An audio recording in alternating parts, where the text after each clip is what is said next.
Obviously Vijay அண்ணா வந்துட்டு BJP பற்றியுமே பயங்கரமாக பேசியிருந்தாரு. நரேந்திர மோடி அவர்கள் நம்மளோட பிரைம் மினிஸ்டர் பற்றியுமே அவர் பேசியிருந்தார். இந்த நீட் விஷயம், அதுக்கப்புறமா முஸ்லீம் சகோதரர்களுக்கான சில விஷயங்களை பற்றியும் பேசியிருந்தார். ஸோ இதுக்கு வந்துட்டு பிஜேபி சைட்லேருந்து ஒரு ரியாக்ஷன் ஒன்று வந்தது. யார்கிட்ட இருந்து அப்படின்றப்ப பார்க்கும்போது பிஜேபி சார்பாக அண்ணாமலை அண்ணா சைட்லேருந்து சில விஷயங்கள் விஜய் அண்ணா பேசினதுக்கான ஒரு எதிர்ப்பு வந்தது.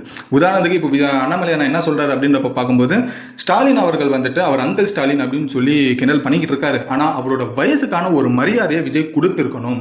அந்த அவரோட எக்ஸ்பீரியன்ஸ்க்காக அந்த ஒரு மரியாதை விஜய் அவர்கள் கொடுத்துருக்கணும் ஒரு மேடையில். ஸோ அவர் பேசினது ரொம்ப ஒரு தவறான ஒரு விஷயம். ஒரு சீஃப் மினிஸ்டர் கிட்ட இப்படி ஒரு வார்த்தைகள்லாம் பேசுறதுன்றது ரொம்ப ஒரு தவறான விஷயம் அப்படின்ற ஒரு விஷயம் சொல்ல. ஸோ அண்ணாமலை என்ன ஒரு பேசிக்காக என்ன சொல்றாருன்னா, அவர் வயசுக்காக மரியாதை கொடுக்கலாம், அவரோட அனுபவத்துக்காக மரியாதை கொடுக்கலாம் அப்படின்ற ஒரு விஷயம் தான் அண்ணாமலை அண்ணா இந்த ஒரு விஷயத்த சொல்றாரு. ஸோ அதுக்கு வந்துட்டு நம்ம KN நேரு அவர்களும் இதை தான் சொன்னார். ஒரு வயசுக்கான ஒரு மரியாதையுமே அவரோட எக்ஸ்பீரியன்ஸ்க்கான ஒரு மரியாதையுமே நம்ம நாட்டோட முதல்வர் அப்படின்றது ஒரு மரியாதையுமே வச்சு அவர் பேசியிருக்கணும் தான் KN நேருவுமே சொன்னார்.